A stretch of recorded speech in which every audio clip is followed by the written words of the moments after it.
Hello and welcome to my channel. Today I thought I would talk about some decks that I have decided to really dive into in 2022. So a couple of them are new, but most of them I've had a while and I just haven't ever really studied them. You know, I've dabbled, but I picked out decks that are either their own system or there's just something about them that it's going to take more than just pulling a card here and there. And I feel like I haven't really been doing them justice. So these won't be the only decks that I use this year, but I'm going to be concentrating on spending at least a month with each of these decks. There are 12 decks, 6 Oracle and 6 Tarot, but I'm not necessarily going to pick one for January, one for February, one for March, and so forth.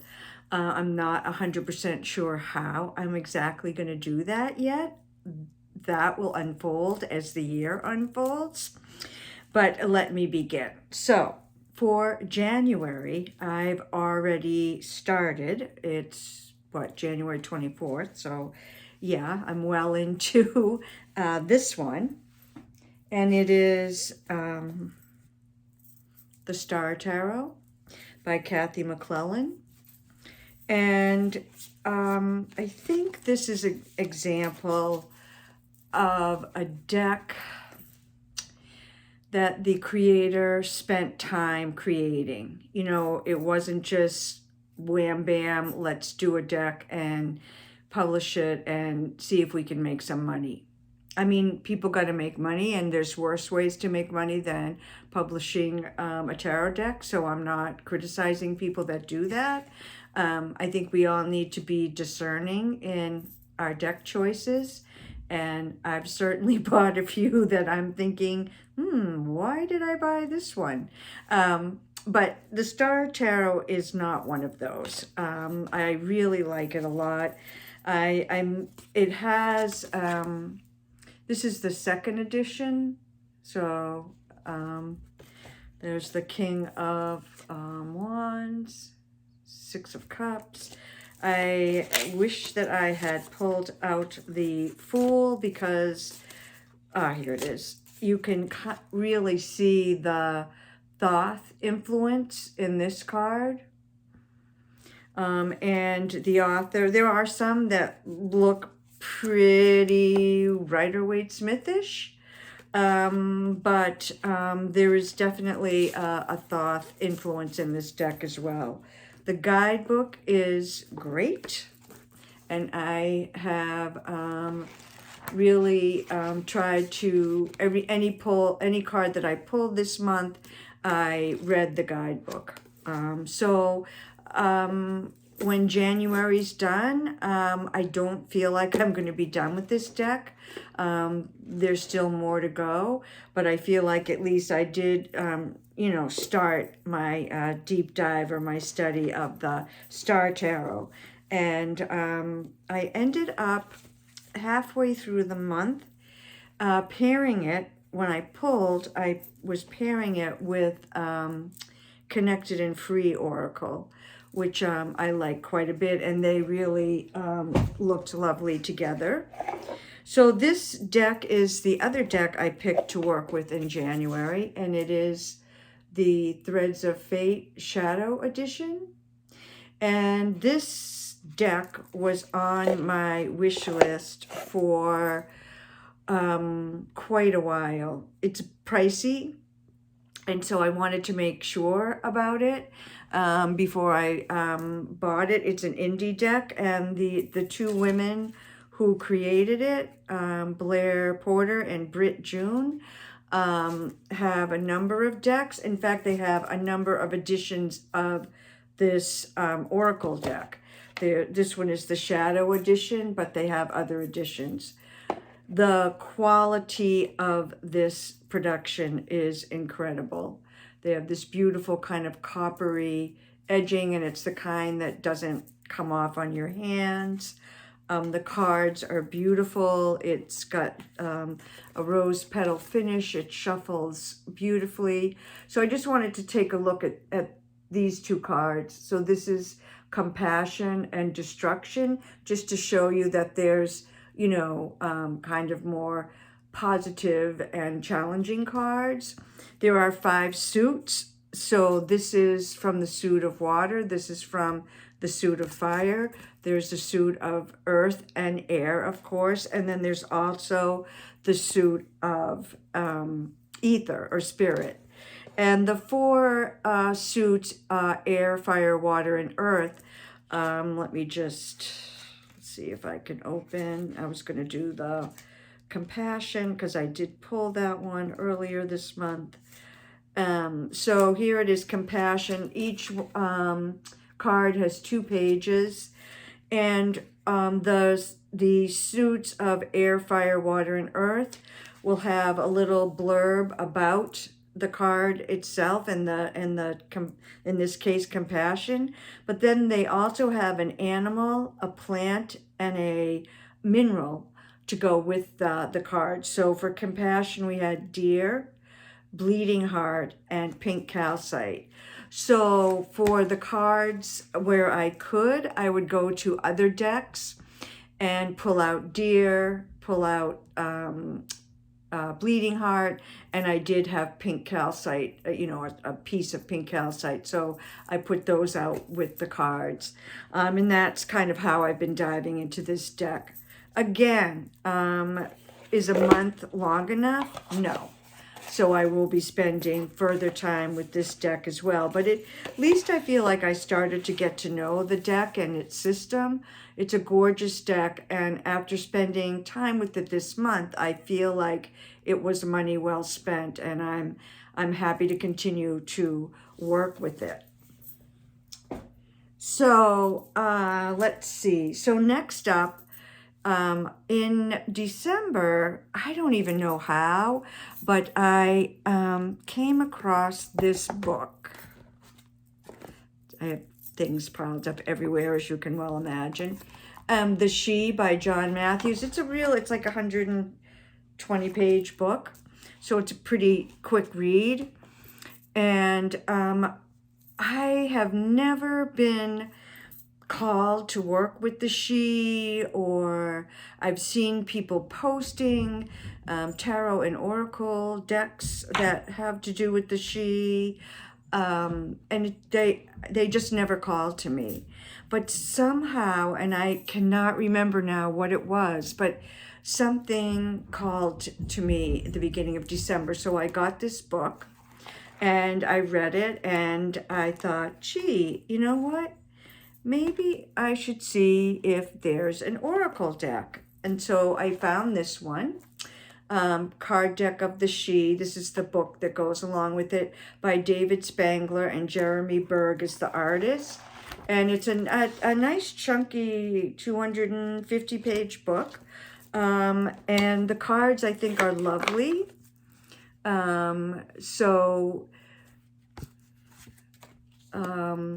This particular deck and John Matthews' book talk about She located in Ireland, but they are all across the Celtic lands. And since my ancestry is Scottish, I want to also look into the Scottish version of the She, and I think they call it Say or something a little bit different from She, but I'll be investigating that.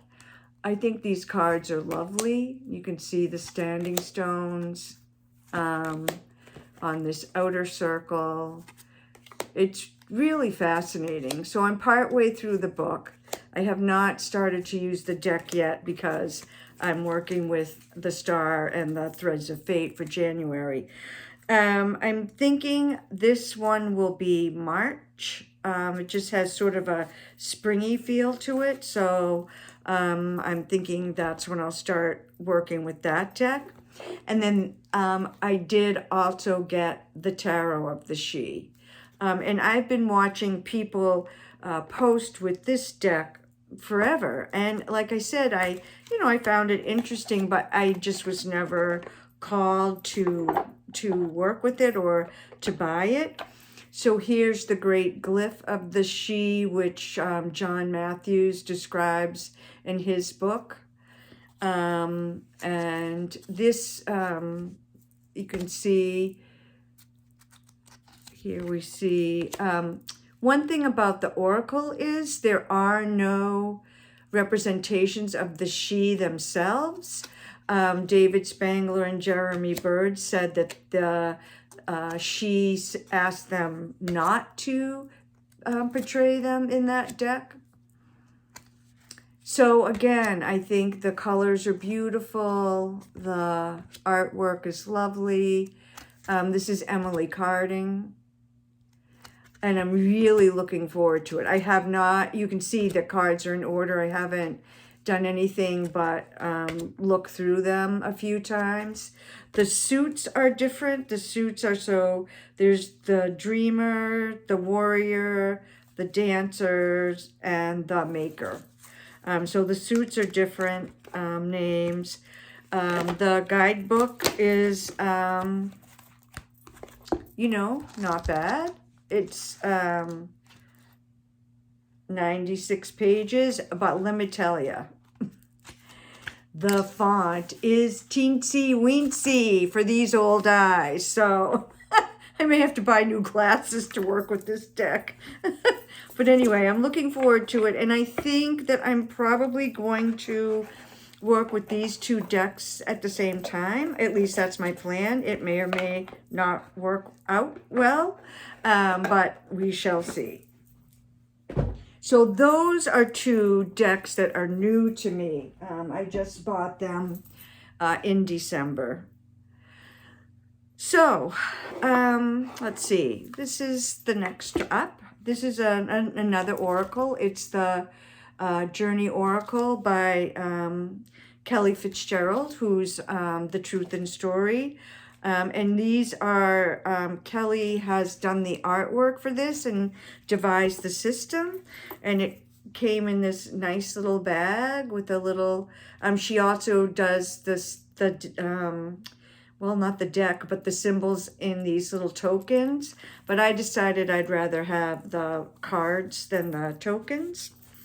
So they are this lovely hexagonal, is that how you say it? Hexagonal shape, yeah.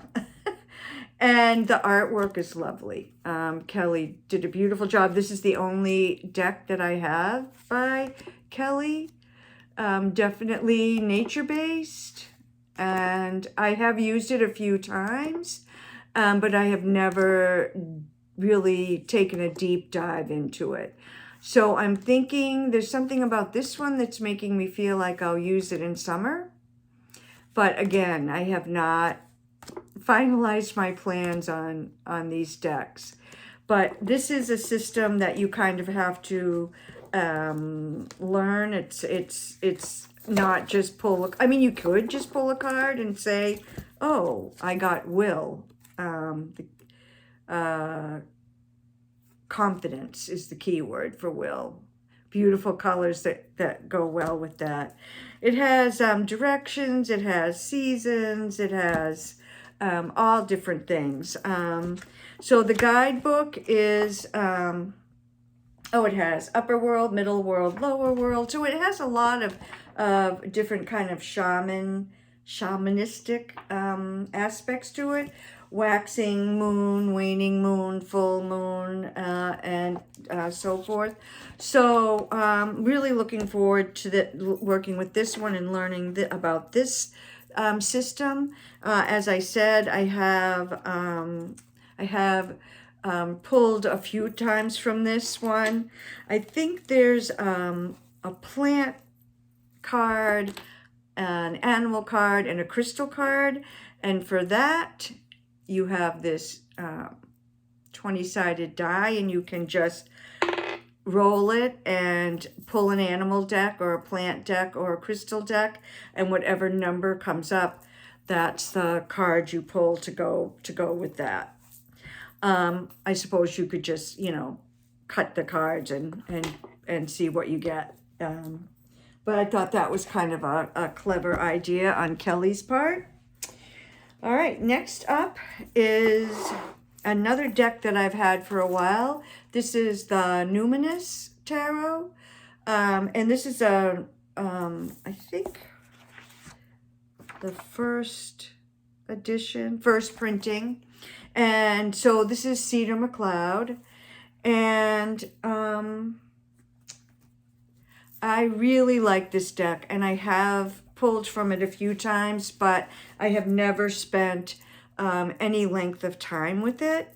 And I'm really looking forward to it.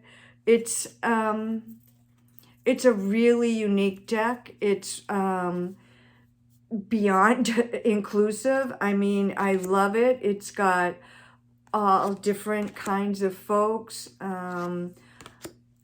from all walks of life, different gender presentations, different, oh, this is the Lovers. Look at all the people. Love it. So it's got a wide variety of folks. And the thing I like about this is just about everybody can see themselves represented in this deck. And what a lovely thing that is. When I read for other people, I want to choose a deck that they can relate to, and that they see themselves in. I think that's being respectful. Anyway, this deck, I'm looking forward to really diving into. As I said, I have used it any number of times, but just kind of a pull here and a pull there. I've never spent a significant amount of time getting to really know and learn this deck. Look, a sun card without a creepy baby. Yay! Awakening instead of judgment. As you could see, I just put these cards in order because I wanted to, look at them and just see them in progression. So that is the Numinous Tarot by Cedar McLeod. This one. Next up, Tarot of the Divine. I really like this deck, and when it first came out, I spent a good amount of time with it, and I liked it a lot. The cardstock is so nice to shuffle. It's linen, and it's just very shuffleable. And I have really small hands, and so I have to shuffle sideways. I know it's kind of too bad, isn't it? I hate it, but it's not as satisfying as people who have bigger hands. But this is a very satisfying deck to shuffle. So I love the color palette on this deck. And of course, most of you probably know, there's a fairy tale or a myth or a story associated with each one of these cards. And it's global. I know there's a story stories from all over Europe. There's Indigenous American, there's Aboriginal Australian, there's a fairy tale from Vietnam, from Guatemala, places that we don't always see represented. And so I think that's really wonderful and enjoyable and nice for folks. And we can learn a lot about parts of the world that we aren't familiar with, and read about their stories and their cultures. So I did edge this in different shades of blue and silver. And I also got the book that goes with it, Beneath the Moon. Unfortunately, the book and the deck are not published by the same folks, and so you can't really tell by looking at the book that it's part of a tarot deck. So what I have started to do, and I have not finished, but I hope I will as I work through it, is I have gone through the table of contents and I've started to write. I've got pretty far. You can see I wrote next to them which card it's associated with. So when I pull the card, I can go to the table of contents and I can read the longer version of the fairy tale. The guidebook that comes with the deck is fine. It tells you the name of the character represented, where the story is from, and a little bit about the story. But, it's very little. Nice that it has color pictures in here. So I really want to work with this to a point where I get a little bit more familiar with more of the stories.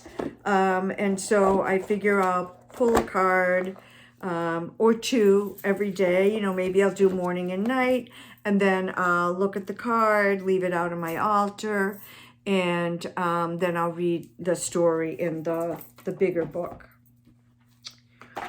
So another newer deck. This is an oracle deck. This is the Tulku Oracle. And this is by Carla Renfro. Sorry. Wow, this is not my usual thing. Let's see if I can get the creator's name correct. That would be nice. Carla Rafoxo, I'm sorry. The Tulku Oracle portals into the wisdom of the symbols, totems, and archetypes of the Tulku amulet collection. So Carla is a jeweler, as well as an artist, a print artist, a visual artist. I'm sorry, I'm so bad with this. And she created this line of amulets, and then decided to make visual art representations of the amulet. So these first cards are the chakras. So that was the root chakra, sacral. Let's see, this is Manipura, Anahata, the heart chakra. The throat chakra.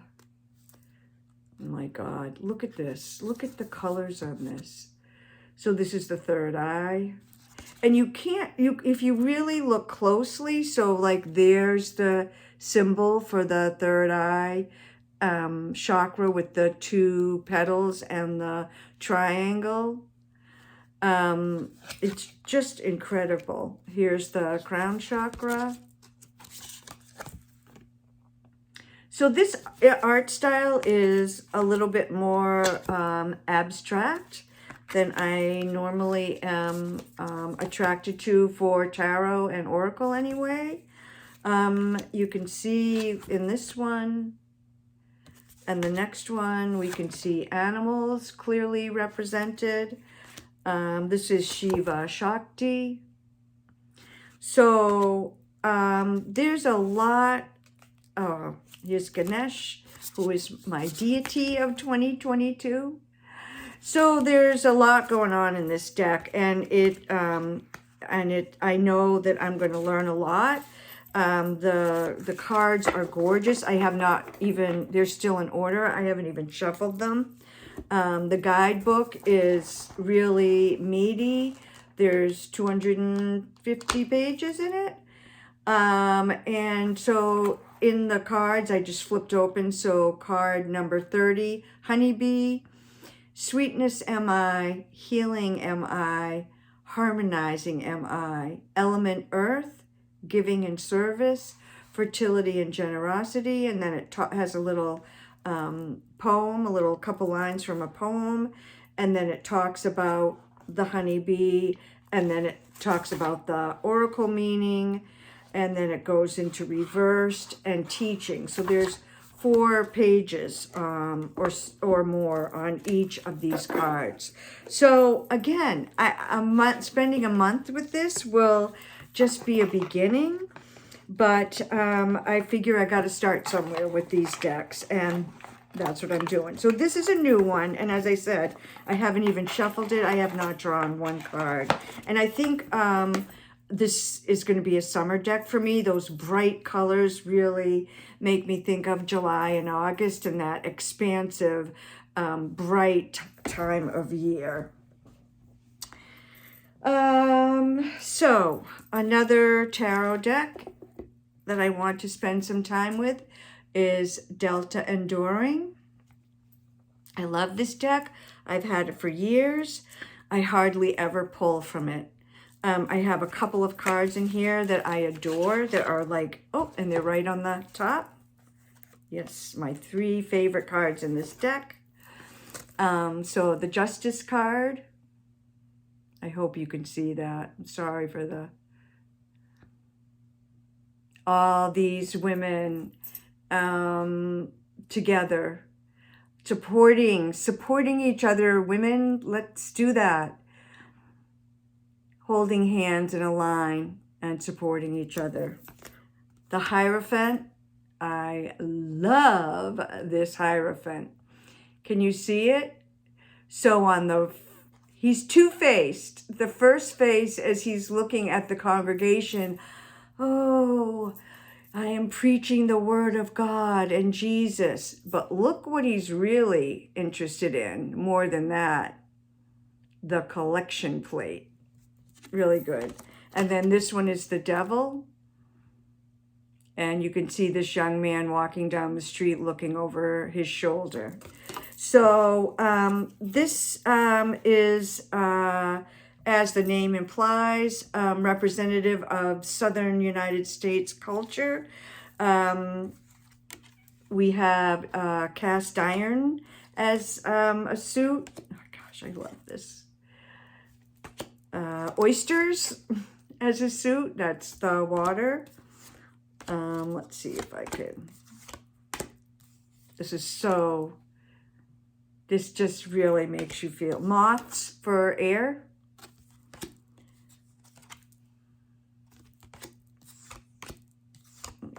And the Emperor. The Oaks is Pentacles. So, and there are a couple of, several extra cards with this deck. It does come with a little guidebook that is quite helpful.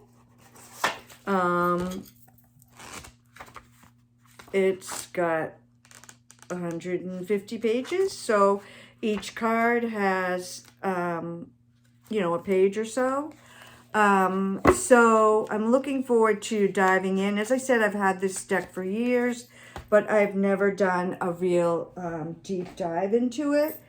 I am sorry to say it is out of print and apparently very popular, because anytime I have ever posted a picture of it on social media, I get at least 5 private messages. Do you want to sell that deck? So apparently there's a lot of people that are, you know, looking to buy it.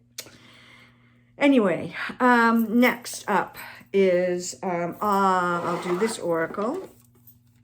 This is the True North Oracle by Carrie Paris, and it is charms and cards. So let me just show you. This comes with a beautiful purple, is this North? I want to put North upright. Sorry. So it's got numbers around in a circle that can be hours or months. It has 8 directions, so north, south, east, west, southeast, northwest, you know, so 8 directions. And it has cards and dice. So you start out and you throw the dice to, there's two different sets. There's this multi-sided die that tells you which direction you're going to start in. So you throw that first to figure out what direction you're going to start in, because each direction has a specific trait or meaning to it. Then there's regular dice, and you throw one of them, and that tells you how many cards you're going to pull. And then you pull the cards and you start in the direction, say north, and you go around in the circle, placing your cards down. And let me just show you some of the cards.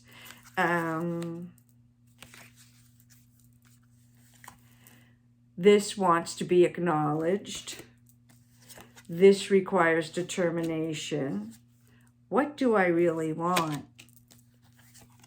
I believe. This brings peace. I express. I am aligned with this, and so forth and so on. And I can't remember. There's over 50 cards, I think. Maybe there's 50. So you put those cards out and then face down. And then you take the charm bag. Because it has a purple theme, I took this bag that I got when I bought the Urban Tarot, and I keep the Urban Tarot in its box. So I have all the charms in the box, in the bag. Let's just see. So I just pulled out this one, rainbow with clover, an arrowhead, a paintbrush, a little train. And so when I bought this this charm set, it came with a class, a 90-minute class that Carrie taught on Zoom. And we got, I meant to pull it out, but we got all these, it's over there. We got all these handouts. And one of the handouts is a picture of each one of the charms with some lines next to it. So what Carrie instructed us to do was to go through the charm set and define for yourself what each charm means. And so to think about, what is it used for? What is its purpose? So I know one of the charms is a comb, and I remember someone in the class saying, oh, it's used to separate, to make a part and to part things open. So, you look at that and you make definitions. Over time, your definition for the charm may change, or when you use the charm, you may get an intuitive hit and think, okay, I'm not going to go with my definition. So I'm having true confessions here, and I'm saying that I never did the work. I did not go through all the charms and make my definitions. I have used this kit a number of times. Only 100 of them were made. So they're, again, it's not easy to get. I don't think there are any more left. And I really like it, and it's something different. And it's really fun to use the charms and the cards and the directions. So anyway, this is another one of another oracle that I want to spend time with in 2022. I got this in January of, the class was the beginning of January 2019. So 3 years I've had it, and I have not really done a lot of work with it. I've just fiddled around with it a few times. All right, next up, this is the last tarot. Yep, the last tarot. This is the Wise Woman's Tarot by Flash Silvermoon, and the Art is done by Barbara Vogel. This deck was completed in 1999 and released or published, published I think in 2000, 2002. It was self-published. And it kind of got put aside. I think maybe there was funding issue, I'm not sure. And then Flash Silver Moon passed away. And I don't know if it was one of her apprentices or someone in her women's circle or what. Somebody came across them. I think there was 1,000 copies and decided to sell them. I'm not sure of the legalities of all that, but I think they probably were, it was done legally. So I just wanted to show you. So these, so we have, let's see. So the quartz are maiden of swords. So in this case, it's the Morrigan. Priestess of Cups is Sappho. Shaman of Wands is Horus. And Seeker of Pentacles is Ensomika. So this is a feminist deck, and it's very close to my heart. I mean, I did work with it when I first got it a bit. I wanted to just show you, these are the aces. So Ace of Swords is air, and Ace of Wands is fire, of course. Ace of Cups is water. And here we have our beautiful Ace of Pentacles. This one I think is interesting. This is the Five of Wands, and it's called The Races. So that's kind of interesting. Here's the majors. Mu. Magic for the Magician. Isis for High Priestess. Sorry, I can't see this. Oshun for the Empress. Oh, that's the other thing. The majors in this are not in the traditional order. Star card. I love this one. Venus of Willendorf is Nurturer instead of Hierophant. This is the Lovers. They call it Soulmates. Medusa is the Chariot. And here's Strength. I'll end on Strength. So this is representative. It's multicultural. It's inclusive. It's feminist. There are a few male presenting folks. But it is a feminist deck, and it is called the Wise Woman's Tarot. One of the things that really impressed me about this was it has footnotes and an extensive bibliography. So that is really nice to see. So finally, last but not least, is this oracle, the Avalonian Oracle by Jenna Telindrew and illustrated by Emily Brunner. It's Celtic or Avalonian mythology, in particular Welsh. And as I said before, I have both my grandparents, my dad's parents were born in Scotland, so I have a connection to at least Scotland. And I want to explore some more of that heritage. So I thought this would be a good one. Again, I've had this for quite some time. It has a number of cycles in it. So it has cycle 1, the 5 seeds of wisdom. Cycle 2, Avalonian cycle of healing. Cycle 3, the goddesses of Avalon. Cycle 4, the 13 moons of Avalon. Cycle 5, the 9 Morgans. Cycle 6, the 3 realms. Cycle 7, the cyclic journey.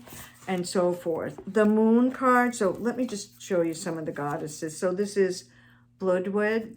This is a Schiffer deck. Can you tell? They have a thing about shininess. Arian Rod. This was 3 cauldrons. Gosh, I'm so sorry. I love, this is one of my favorite. The Healer. So this is beautiful. On each one of the moon cards, so the 13 moon cards, they also have a plant or an herb, so they address herbal healing. And again, I've pulled from this card many times, from this deck many times, but I've never, I've never spent a good chunk of time on it. So this took kind of longer than I thought. But I just wanted to let you know that these are the decks that I'm going to be working with in 2022. I was inspired to do this video by Dawn Michelle at Boho Tarot, who I think more succinctly did the same thing, put forward, I think she used 10 decks that she's going to work with in 2022. So it'll be interesting at the end of the year or the beginning of next year to look back and see, did I actually work with each one of these decks? What did I learn? And how do I feel like I'm going to move forward? And how is this going to expand my practice, my spiritual knowledge, and so forth? So, sorry this was so long. Thank you for sticking with me. If you did, please comment. I love having exchanges in the comment section. If you have any of these decks, if you've worked with any of these decks, if any of these decks intrigue you, I'm hoping that you're all well and that we all have a peaceful and healthy 2022. Blessings, everyone.